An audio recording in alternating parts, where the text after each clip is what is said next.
The thrilling adventures of the Shadow are on the air, brought to you each week at this time by your neighborhood blue coal dealer. These dramatizations are designed to demonstrate forcibly to old and young alike that crime does not pay. Don't blame the weatherman when a sudden, unexpected freeze catches you unprepared, your home insufficiently heated. Guard against that happening. Fill your coal bin right now with blue coal, the quality home fuel of low cost. With your bin filled with blue coal, you're prepared for any kind of weather. Order a supply of blue coal right away and get a whole bin full when you order, so there won't be any chance of being caught by a possible shortage. Today there is a plentiful supply, but who can say what changes the future may bring? Put in your winter supply of blue coal right now and be safe. The Shadow, mysterious character who aids the forces of law and order, is in reality Lamont Cranston, wealthy young man about town. Several years ago in the Orient, Cranston learned a strange and powerful secret. The secret of hypnotic power to cloud men's minds so that they cannot see him. Cranston's friend and companion, the lovely Margot Lane, is the only person who knows to whom the voice of the invisible Shadow belongs. Today's drama, The Organ Played at Midnight.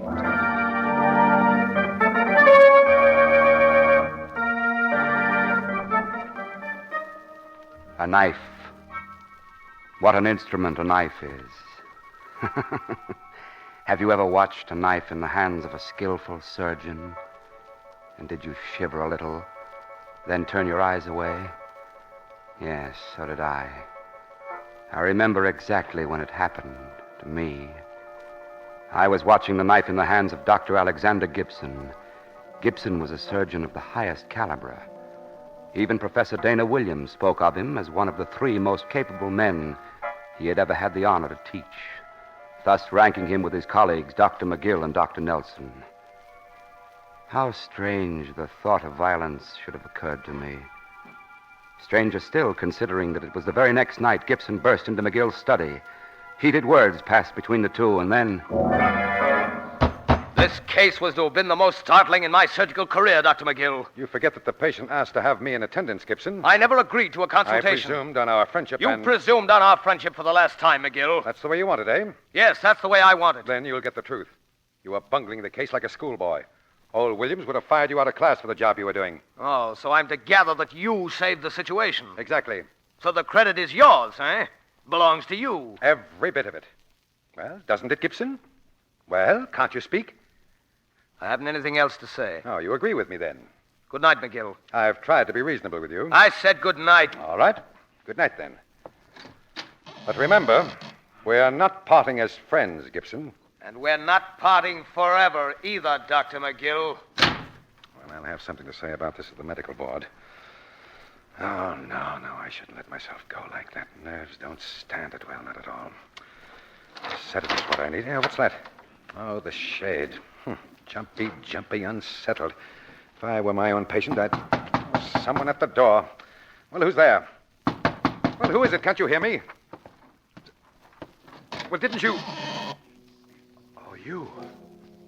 Oh, I thought that you were... You have a knife there. Did you know you had a knife in your hand? Oh, it's some kind of a joke, isn't it? You're playing a joke on me, aren't you? Aren't you? Answer me. Answer me. Well, what are you going to do? No, don't come any closer. Oh, what are you doing? Stop it. Stop it. Oh, you fool. You're cutting my arm. Ah!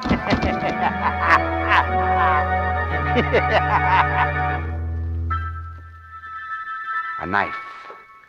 What an instrument a knife is. Now a tool.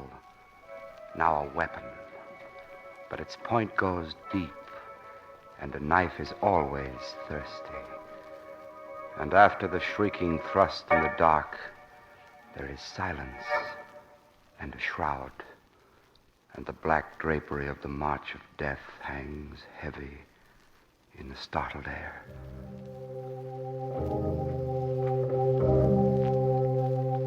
Lamont, I want to get away from the sound of it. Of what, Professor Williams? The funeral march, it depresses me. We can understand what a shock Dr. McGill's death has been to you, Professor Williams. A deep shock, Miss Lane. I won't forget it soon.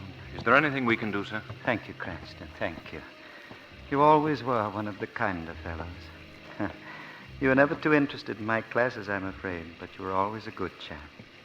So was poor McGill, a fine, bright boy. Yes, Professor. But that anyone could kill him and not be content with that.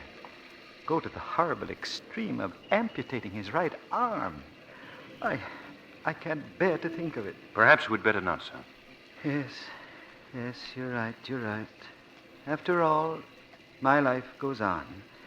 There'll be new men for me to teach. I'm glad of that. And I'm glad to have you beside me today, Cranston. Thank you, Professor. It would be good, too, to have Gibson and Nelson with us. They're all that's left of McGill's famous triumvirate. Well, I'm sure they're here, sir. We must have missed them. Gibson isn't, I know. He called me. Couldn't come, he said. Oh, but see here, I've been rather gloomy company, I'm afraid. How would the two of you like to take the 5 o'clock train back to the college with me? Oh, nice of you, Professor. The homecoming football game is being played this afternoon. And if victory is ours, we should be just in time for the bonfire celebration. We'd like to very much, but it's rather a long trip, and, we hadn't planned on it, Professor Williams. If we'd known. I only thought that we should be together on a day like this. Professor Williams! What was that? Someone called my name. Professor Williams! Oh, it's Dr. Nelson. Good morning, my boy. You know Mr. Cranston. Professor Williams, I think I deserve an explanation. What's that, Nelson? I don't understand this wire you sent me, sir. The wire I sent you. I haven't had any reason to wire you, Nelson. One never has a reason for such a thing as this. Listen to what it says. Take a good look at Dr. McGill and his coffin, Nelson, for you'll be the next to be wept for. What? Signed, John Smith. You don't know a John Smith, of course. Of course not. But you thought I had sent that, Nelson? Why? The postmark. It was sent from the college telegraph office. It was? What time? 8:45 this morning. I've been in the city since 7. Well, of course, sir. Someone else sent this little love note, and they didn't mean it for a joke. Well, what do you think, Lamont? I think that if Professor Williams' invitation to go back to the college with him is still open, the three of us would be very wise to take it.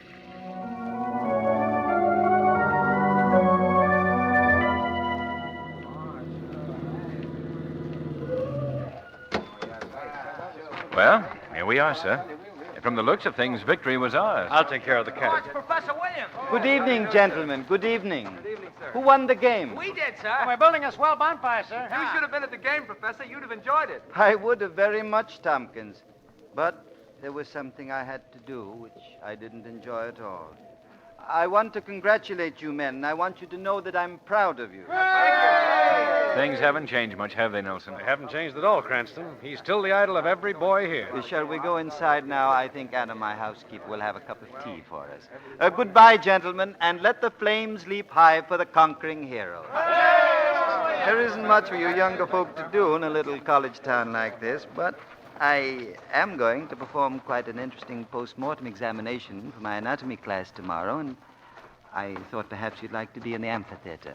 Well, Yes, Professor, of But course. on second thought, I realize that Miss Lane and you might not find it altogether to your taste. Why, Margot and I would like very much to come, wouldn't we, Margot? why? Well, yes, I'd love to. Well, how about you, Dr. Nelson? Aye? Why, Cranston, the day will never come when I won't be able to learn something from Dana Williams. Thank you, Nelson. You're welcome to my home. Thank you, Professor. Anna! Oh, you're back, Professor. Yes, Anna. What about a pot of tea and some biscuits? Oh, yes, sir. Ready in a jiffy, sir. Oh. What is it, Anna? Well, I was just wondering what it was you wanted done with it, sir. Was it left out to be sharpened? What is that, Anna? Your knife, Professor. My knife? Why, all of my knives are in my kit in the laboratory. But when I come in to clean up just after you left, there it was shining up at me plain as day. Where is it, Anna? Right in the study on top of the desk, sir. Professor Williams, do you mind if I have a look at it? Why, no, of course not. Come along, Nelson. Right. I don't understand it. Anna's right. There it is, just as she said. May I see it, sir? Of course, Cranston. Oh. Professor Williams, Yes, my boy. look here, on the back of the blade. Initials. Why, they're A.G. Hey, gee. Why, Nelson, that's... Alexander Gibson? Oh, no.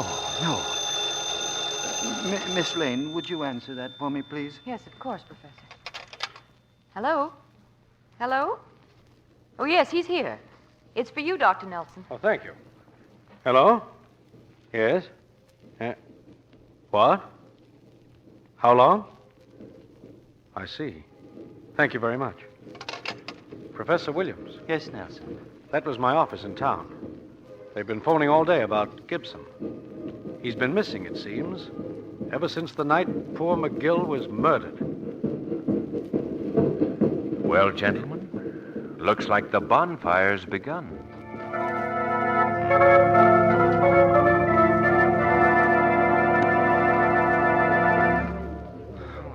Gee, this amphitheater's cold. Yeah, sure is. I wanted to sleep this morning anyhow. If you miss his postmortems, old Williams will never forget it. Not losing your nerves, are you, Margot? Well, not yet. I can't say that the sheeted form there on the table is helping me very much, though. After all, it's just an examination, Margot. If you keep remembering that it's all in the interest of science, you won't get uneasy. Mm-hmm. Wonder where Dr. Nelson could be. Well, he must have overslept, I guess. I thought doctors had to be punctual. Old Williams will be punctual. See? What did I tell you? Gentlemen, good morning. Precisely according to schedule. The subject for our post-mortem this morning is the cadaver of a man of middle age in an excellent state of preservation. Jennings, will you remove the sheet? Yes, Professor Williams. It will form a most satisfactory subject for our investigations. Jennings, I'd like the sheet removed from the entire body, not just the head. Oh. Jennings, Oh, Professor Williams. what are you staring at, man? Oh, Professor Williams. What is it, Jennings? What is it? Margot, what's happening down there? I can't quite see. Jennings has the sheet halfway down, but he's leaning over the table. Jennings, what's happened to you? Williams is pulling him away. Margot, look! On the table. Oh, Lamont! It's... Dr. Nelson! Nelson, my boy!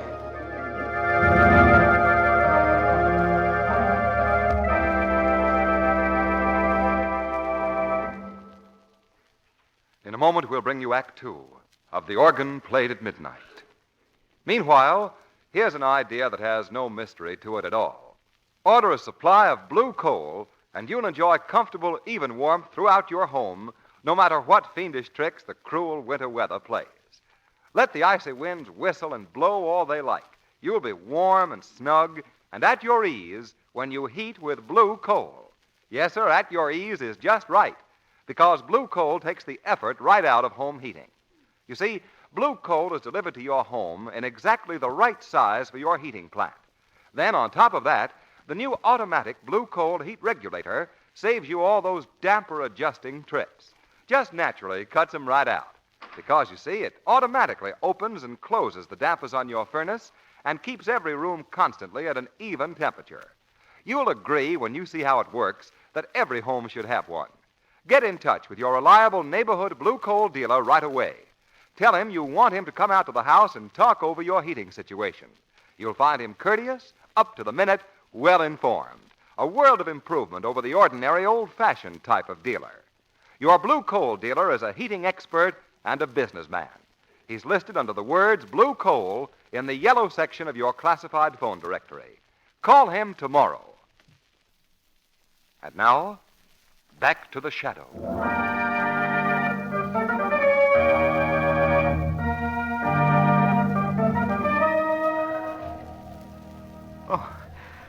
Oh, Cranston. Miss Lane, where are we? It's all right, Professor. You're at home. You've been delirious. Oh, yes, I remember now. I see it all. Oh, Cranston. Yes, Doctor. Is it possible for you to conceive the monster who could murder both McGill and Nelson in the space of a few days? Margot, will you get that, please? There's an extension in the next room. Yes, Lamont. Well, Professor, was it necessarily the work of the same man? Lamont, with my last consciousness before I fainted, I realized that Dr. Nelson's body had the right forearm off the elbow, just as it was with poor McGill. You're quite right, Professor. Obviously, the same hand held the knife.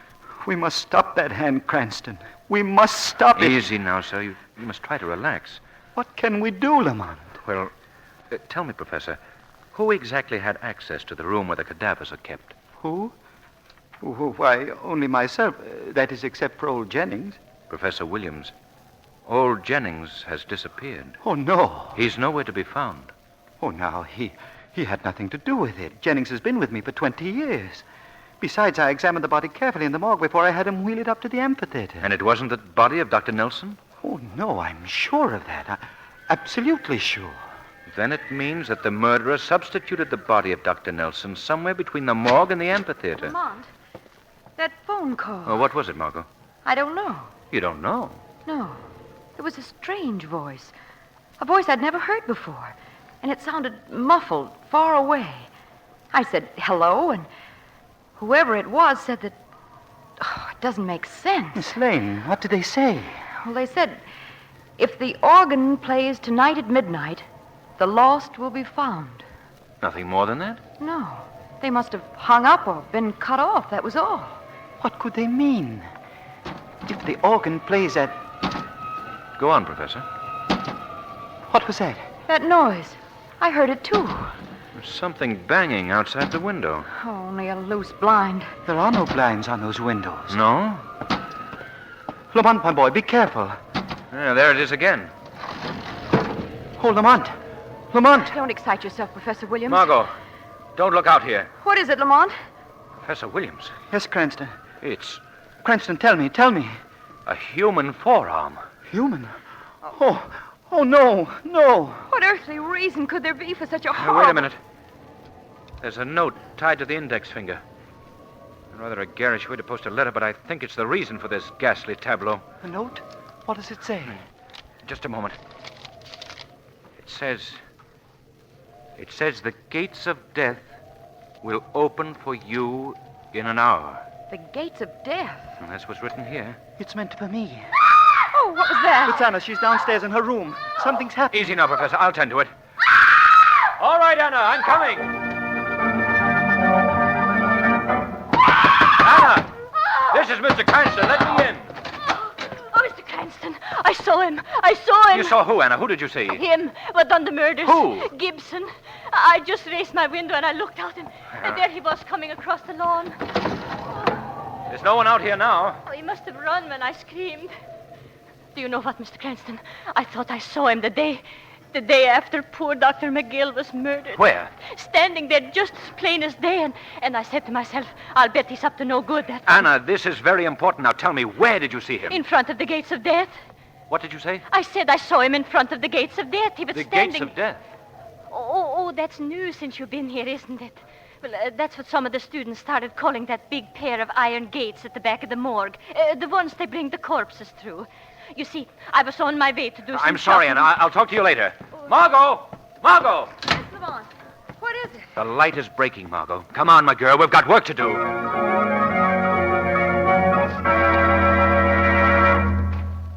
What time was the note delivered, Margot? It was just 10:30, Lamont. 11:25. I think we're just on time. On time for what? To see the gates of death open. Lamont, are you out of your head? Here, duck down behind the wall here. You see those huge gates at the rear of the morgue building? Yes. The students call them the gates of death. The gates... Why, then that's what the note meant. It said they would open in... Look, they are opening now, Margot. There's someone standing there. Why, it's... Old Jennings. That's where he's been hiding. Listen. He's signaling to somebody. Now someone should turn up. I hear somebody walking. There he is. Coming down the path. He's going to the gates. Who is it? I can't quite see, Margot. But this I do know. Jennings and his friend are going to receive a visit from the shadow.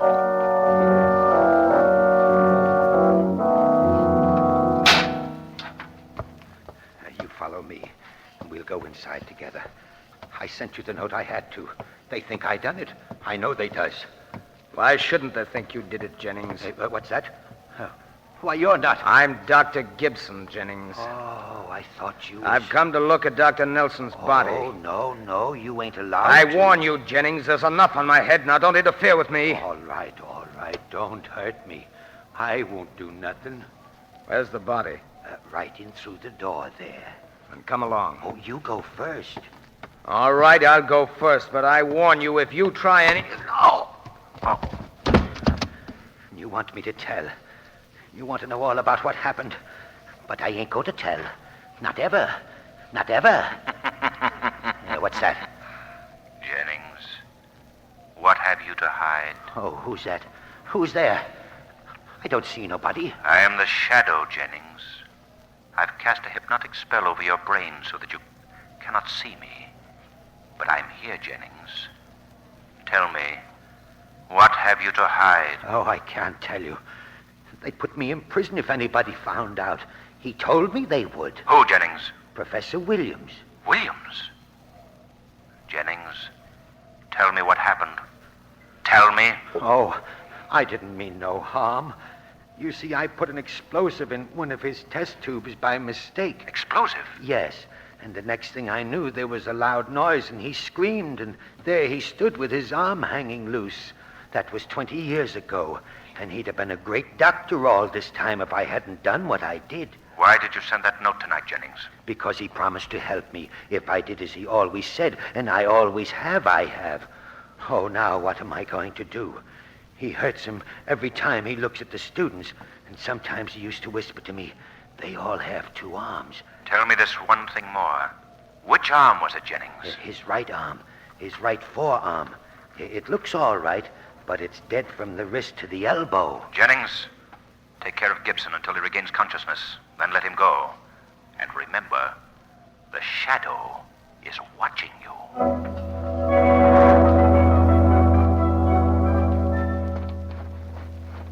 And that's the answer to the note. Old Jennings. But, Lamont, there's still... What? That phone call. If the organ plays at midnight, the lost will be found. Remember? Of course I do. That's why I've walked you over to the chapel. The chapel? Unless I'm mistaken, the organ they meant is the big pipe organ in the loft of the chapel here. And if it plays at midnight. Hurry, Margot. We don't want to be late for the concert. I'm coming. Look. The chapel door. It's open. There's someone here. See? A light. It's coming from the organ loft. Margot, I think we've come to the end of the trail. There it is. The funeral march we heard at the church yesterday. The one old Williams said depressed him so. I'm going up there, Margot.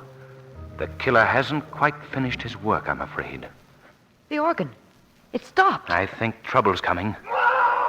Lamont, I think it's arrived. It has, Margot. You wait here. There's work to be done up there in that loft, and only the Shadow can do it. Let me go. I know you killed Nelson and McGill. You stole my knife out of my office to pin your crimes on me. But you won't get away with it. Won't I, Gibson? Who's going to stop me? I will. I telephoned you about the organ because I knew you'd fall in the trap. I knew you'd come to kill me, too, to get rid of the last of us, to feed your insane lust. Right again, Gibson. I'm going to kill you. Why should you little men live while I, the genius of my time, rot here, crippled and deformed?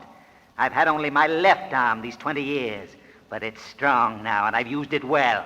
It's too strong for you to stop the knife, Gibson. Oh, I can't stop it. Please don't. Gibson, the point is on your throat. Drop that knife, Professor Williams. Who's there? Who's there, I say? I am the Shadow. I am invisible to you, but I have come to put an end to your killings, Williams. Oh, no. No, you haven't. Not until I've finished with Gibson. Not yet. Help! I want you, Williams. My arm. Something's holding it. Let go. Let go. Drop that knife. And now, Williams, we'll see what a court of justice has to say about your crimes. Court of justice. No court would convict me. I've had a right to do what I've done. I lost my arm, didn't I? An eye for an eye, an arm for an arm. You see? That's justice, Shadow. And no court would find me guilty.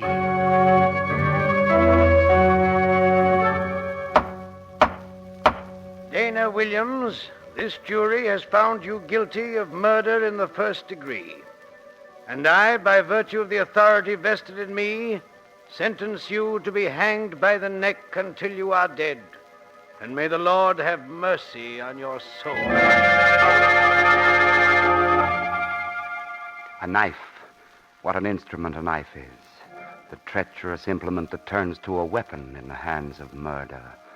When it's a thing of good and when it's a thing of evil, none can say. But this we know. A knife is sharp. Its point goes deep. And a knife is always thirsty.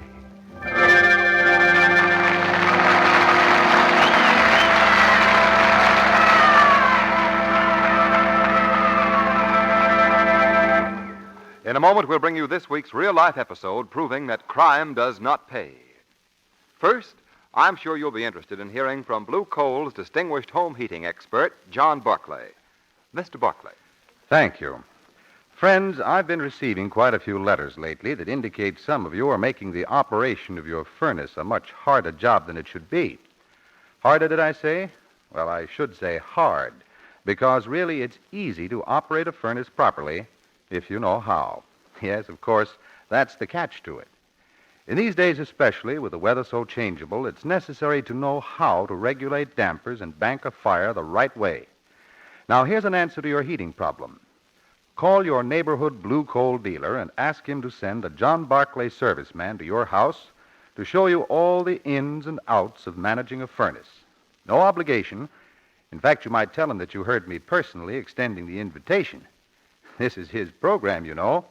You're Blue Coal dealers, so it's really the same as getting an invitation directly from him. Tell him you heard the program. Make a note now to call him tomorrow. He's listed under the words Blue Coal in the yellow section of your classified phone directory. Find out firsthand how much easier and more economical it is to heat your home the Blue Coal way. Thank you.